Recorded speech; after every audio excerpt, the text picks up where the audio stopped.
Hot gumbo.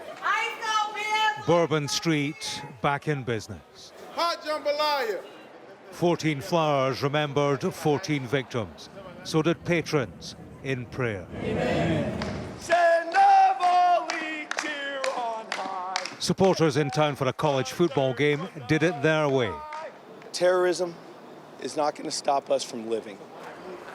Metal wedges are now on pavements that a terrorist used to steer around temporary barricades. 36 hours on, 36 hours too late. Newly released camera footage shows a fresh angle on the incident as it unfolded, the chaos and the carnage. The FBI's latest assessment is that the attacker Shamsud-Din Jabbar acted alone and that there was no connection between the New Orleans attack and an exploding Tesla Cybertruck in Las Vegas. They told how he posted videos to social media on his way to commit murder and spoke of his support for ISIS. In the first video, Jabbar explains he originally planned to harm his family and friends, but was concerned the news headlines would not focus on the, quote, war between the believers and the disbelievers, end quote. They'd worked overnight to clear Bourbon Street, where a terrorist murder ended when he crashed into a crane and was shot dead. Questions persist about the security measures that failed to prevent mass murder. Questions we put to the New Orleans police chief. Madam, do you acknowledge that you let the victims down by not having an appropriate security plan? Oh, that's not correct. That's not correct. We would disagree with that. We had a plan that allowed an attacker to drive into a crowd. And I take exception to that, and I do not agree with that. It has to be a failure.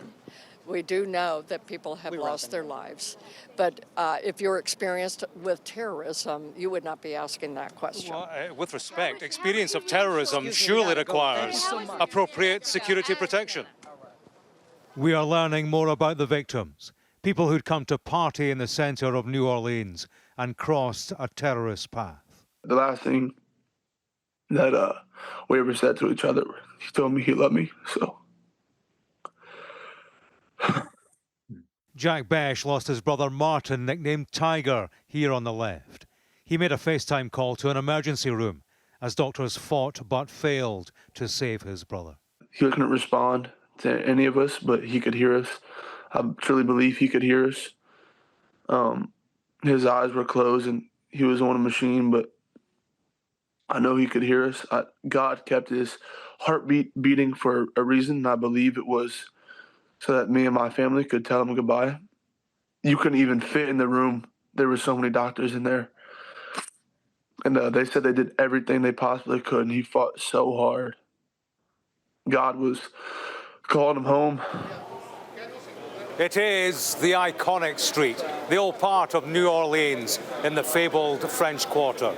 Bourbon Street has the rich associations of this city's past. Its music, its culture, entertainment. Bourbon Street is the best of New Orleans. Here, sadly, they have seen its worst. James Matthews, Sky News, in Bourbon Street, New Orleans.